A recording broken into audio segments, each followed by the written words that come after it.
کتنا پیسہ خرچ ہو رہا ہے؟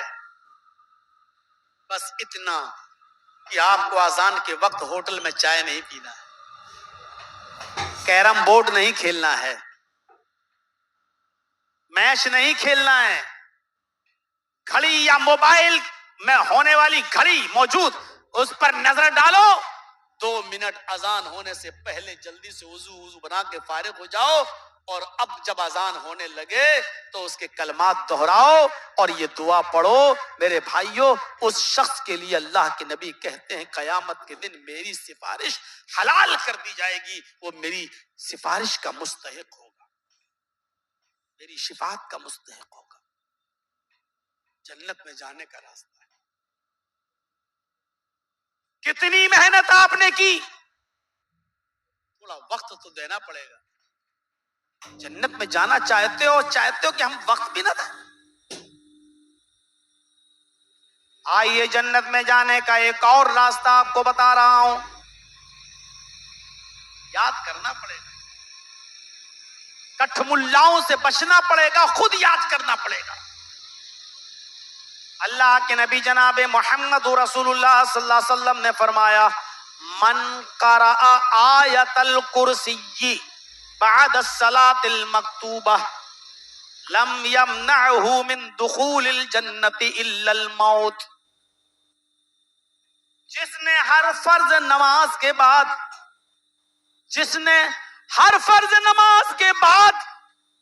آیت الکرسی پڑھی، فرض نماز کے بعد آیت الکرسی، ہر فرض نماز کے بعد جس نے ہر فرض نماز کے بعد آیت الکرسی پڑھی، آیت الکرسی، لم یمنعہ من دخول الجنت الا الموت، اس آدمی کو جنت میں جانے سے صرف موت روک رہی ہے۔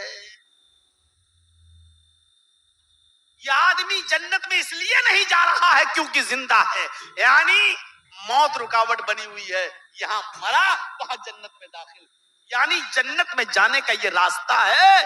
اگر کوئی شخص یہ چاہتا ہے کہ میں جنت میں جاؤں تو اس کو ہر فرض نماز کے بعد آیت الکرسی پڑھنا اپنا وظیفہ بنا لینا چاہیے۔ اللہ کے نبی نے فرمایا، جو شخص ہر فرض نماز کے بعد آیت الکرسی پڑھتا ہے اور اس کو اپنا معمول بنا لیتا ہے تو یہ شخص جنت کے اندر جائے گا۔ لم یمنعہ من دخول الجنت الا الموت، اس کو جنت میں داخل ہونے سے سوائے موت کے کوئی چیز نہیں روک رہی ہے۔ آیت الکرسی کسی کو کھڑا کر کے پوچھو کہ یاد ہے تو ابھی پتا چل جائے گا کہ مولانا چرچیز کی 25 سال کی تقریروں کا کیا اثر پڑا ہے۔ اب کسی کو کھڑا کروں گا تو کہے گا میں ہی ملا تھا، آپ کی نظر میری اوپر گئی تھی، ہم ہی ملے تھے سب کے سامنے رسوا و ذلیل کرنے کے لیے۔ کسی کو کھڑا نہیں کیا جا رہا ہے، نہ میں کر رہا ہوں، لیکن یاد کرو، اگر جس کو یاد نہ ہو آیت الکرسی، یہ اتنا بڑا خزانہ ہے، ہر فرض نماز کے بعد اگر کوئی آیت الکرسی کو اپنا معمول بنا لے تو یہ جنت میں جاتا ہے۔ ایک چیز اور بتانے جا رہا ہوں، حالانکہ وہ ہمیں بھی یاد نہیں ہے، سچائی کو قبول کر لینا کوئی بہت بری بات نہیں، لیکن اگر کوئی یاد کر سکتا ہے، آپ میں، ہم میں، علماء میں، طلباء میں، بہت بڑا جنت کا راستہ۔ سنن نسائی کی روایت ہے، اللہ کے نبی صلی اللہ علیہ وسلم نے فرمایا، اِنَّا لِلَّهِ 99 اسما 100 الا واحدا من احصاها دخل الجنہ۔ اللہ کے 99 نام ہیں، پورے نام جب آپ قرآن شریف کھولیں گے تو پہلے وہی اللہ کے 99 ناموں کی لسٹ ہوتی ہے، لسٹ اللہ کے کتنے نام ہیں؟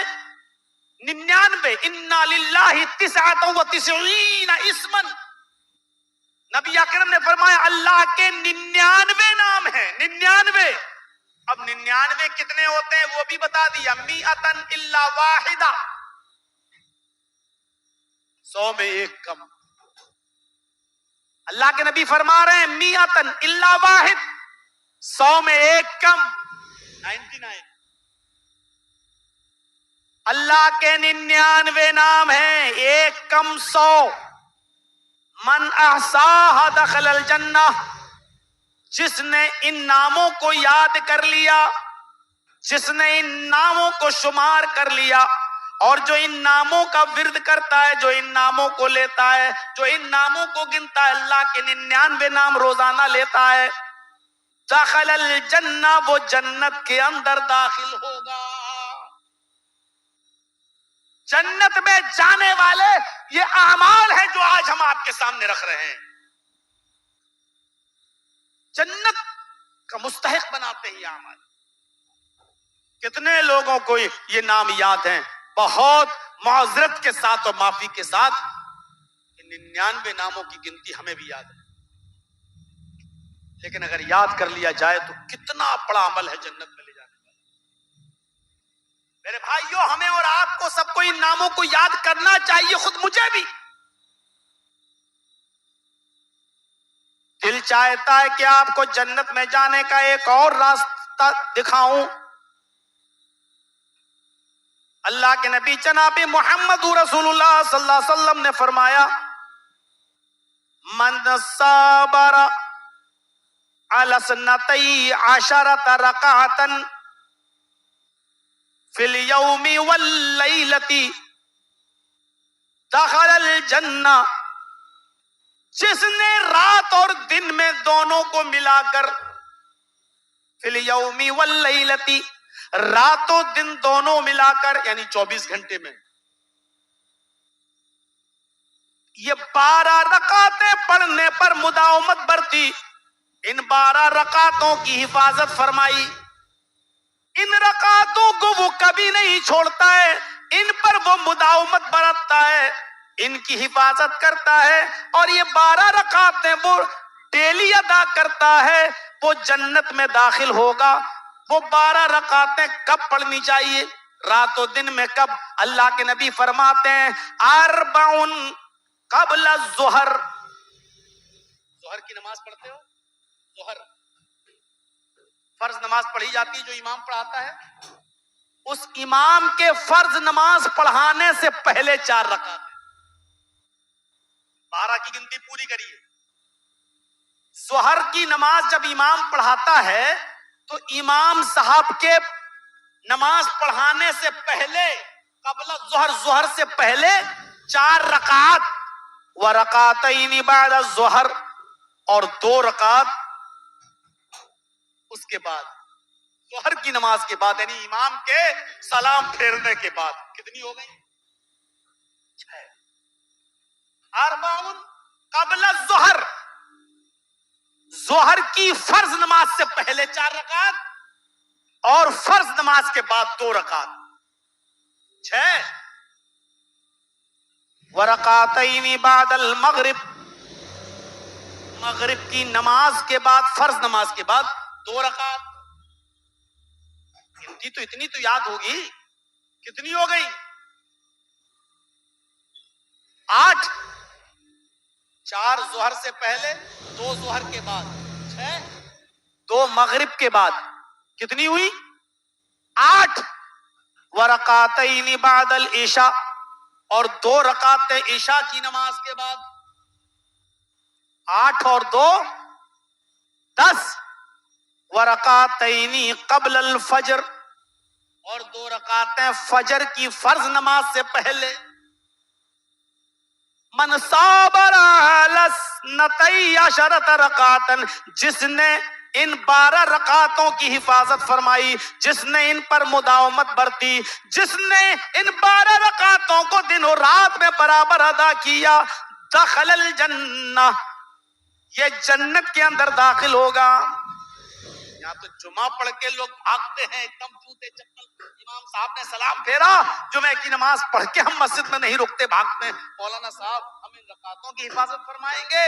میرے بھائیوں، سنن نسائی کی اس روایت پر ذرا نظر ڈالو، جس نے ان 12 رکعتوں کی حفاظت فرمائی، اللہ کے نبی فرماتے ہیں دخل الجنہ، وہ جنت کے اندر داخل ہوگا۔ ایک اور روایت میں آتا ہے، جس نے ان 12 رکعتوں کو برابر پڑا اور اس کی مداومت برتی، اللہ تعالیٰ اس کے لیے جنت کے اندر ایک محل، ایک گھر، ایک مکان اس کے لیے بناتا ہے، تیار کرتا ہے، کرے گا۔ یہ ہے جنت میں جانے کا راستہ. ایک راستہ ذرا ماں بہنوں کے لیے بھی بتاتا ہوں. یہ سارے راستے ان کے لیے بھی ہیں لیکن عورتوں کے لیے ایک خصوصی راستہ. میری ماں بہن بیٹیوں، اگر جلیبیاں خریدنے سے اور چوڑیاں خریدنے سے تمہیں فرصت مل گئی ہو، اگر کریم اور پاؤڈر اور لپسٹک خریدنے سے تمہیں فرصت مل گئی ہو، اگر اپنی سینڈل اور اپنی چپل اور اپنی ساڑی اور اپنا سوٹ ایک دوسری سہیلیوں کو دکھانے سے اگر تم فری ہو گئی ہو، تو جنت میں جانے کا ایک راستہ جو بالخصوص تمہارے لیے ہے وہ تم سنو. المرأۃ اذا صلت خمسها وصامت شهرها واحسنت فرجها واطاعت بالها. المرأۃ اذا صلت خمسها وصامت شهرها وَأَطَاعَتْ بَعْلَهَا وَأَحْسَنَتْ فَرْجَهَا فَلْتَدْخُلْ مِنْ أَبْوَابِ الْجَنَّةِ شَاءَتْ. امام احمد اس حدیث کو اپنی مسند کے اندر نقل کرتے ہیں. اللہ کے نبی فرماتے ہیں جس عورت نے 5 وقت نماز کی حفاظت فرمائی، جو 5 وقت نماز پابندی سے پڑھتی ہے، وَصَامَتْ شَهْرًا، رمضان کے پورے مہینے کے روزے رکھتی ہے، رمضان کے پورے مہینے کے روزے رکھتی ہے، وَأَحْسَنَتْ فَرْجَهَا، اور اپنی شرمگاہ کی حفاظت فرماتی ہے. شرمگاہ کی حفاظت کے ہم 2 معنی ہیں. ایک معنی تو یہ ہے کہ وہ اپنی شرمگاہ کو کسی اپنے شوہر کے علاوہ کسی دوسرے کے بستر پر نہیں لے جاتی، اپنے آپ کو اپنے شوہر کے علاوہ کسی اور کے سامنے وہ پیش نہیں کرتی، اپنے جسم کو کسی غیر کے سامنے، شوہر کے علاوہ کسی اور کے سامنے پرستت نہیں کرتی. ایک تو شرمگاہ کی حفاظت کا معنی یہ ہے، اور دوسرا یہ کہ وہ اپنے سطر کی حفاظت کرتی ہے. یعنی وہ اتنا باریک اور چست لباس نہیں پہنتی کہ جس سے اس کے جسم کی نشو نما، اس کے جسم کا بناؤ سنگار صاف دکھائی دے، بناوٹ اور کساوٹ سب دکھائی دے، اس کے جسم کا ایک ایک پارٹس آیا نظر آئے، نشیب و فراز نظر آئے. اگر وہ اتنا چست کپڑا نہیں پہنتی، ڈھیلا ڈھالا کپڑا پہن کر اپنے سطر کو چھپاتی ہے، اس کی حفاظت کرتی ہے، اپنے جسم کی حفاظت کرتی ہے، وَأَطَاعَتْ بَعْلَهَا، اور اپنے شوہر کی اطاعت و فرما برداری کرتی ہے، اپنے شوہر کی خدمت میں کوئی کمی نہیں کرتی. یہ 4 کام جو عورت گھر بیٹھے کرتی ہے، 5 وقت کی نماز پابندی سے پڑھتی ہو، رمضان کے پورے مہینے کے روزے رکھتی ہو، اپنے شرمگاہ کی حفاظت کرتی ہو، اور اپنے شوہر کی خدمت میں کسی قسم کی کمی نہ ہونے دیتی ہو، فَلْتَدْخُلْ مِنْ أَبْوَابِ الْجَنَّةِ شَاءَتْ. ایسی عورت سے قیامت کے دن فرشتے میدان محشر میں کہیں گے، اے خاتون خانہ، اے اللہ کی بندی، تیرے لیے جنت کے 8 دروازے کھول دیے گئے ہیں، تو جنت کے جس دروازے سے داخل ہونا چاہے ہو جا. ایسی خوش نصیب عورت کوئی نہیں ہو، کوئی مرد نہیں ہوگا دنیا میں جس نے نمازیں سب سے زیادہ پڑھی ہوں گی. اس کو کہا جائے گا باب الصلاۃ سے گزر جاؤ، روزے داروں سے کہا جائے گا باب الریان سے گزر جاؤ، کسی سے کہا جائے گا کہ باب السلام سے گزر جاؤ. ہر آدمی ایک ایک دروازے سے گزرے گا، لیکن ایسی عورت کو فرشتے کہیں گے یہ تیری مرضی ہے، تیرے لیے جنت کے 8 دروازے کھلے ہوئے ہیں، تو جس دروازے سے داخل ہونا چاہے ہو جا.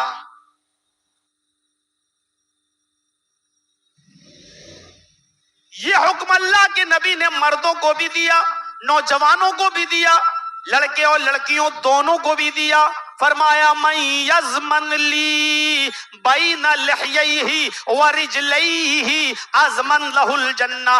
اللہ کے نبی صلی اللہ علیہ وسلم فرماتے ہیں کہ آئے لوگوں، خواہ وہ مرد ہو یا عورتیں، مجھے دو چیزوں کی گارنٹی دے دو، مجھے دو چیزوں کی ضمانت دے دو، میں اس کو جنت کی ضمانت دیتا ہوں۔ تم دو چیزوں کا وعدہ مجھ سے کر لو، میں تم سے جنت کا وعدہ کرتا ہوں۔ تم دو چیزوں کی ضمانت مجھے دے دو، گارنٹی مجھے دے دو، اور میں تمہیں جنت کی گارنٹی دیتا ہوں۔ آپ نے فرمایا بین لحییہ، داڑھی کے درمیان، یہ ہونٹ، یہ زبان جو تم بولتے ہو، دونوں ہونٹوں کے درمیان، داڑھی کے درمیان جو زبان ہے 32 دانتوں کے بیچ میں، یہ کبھی گالی دیتی ہے، یہ کبھی سبحان اللہ پڑھتی ہے، کبھی الحمدللہ پڑھتی ہے، کبھی غیبت بھی کرتی ہے اور کبھی چغلی بھی کرتی ہے۔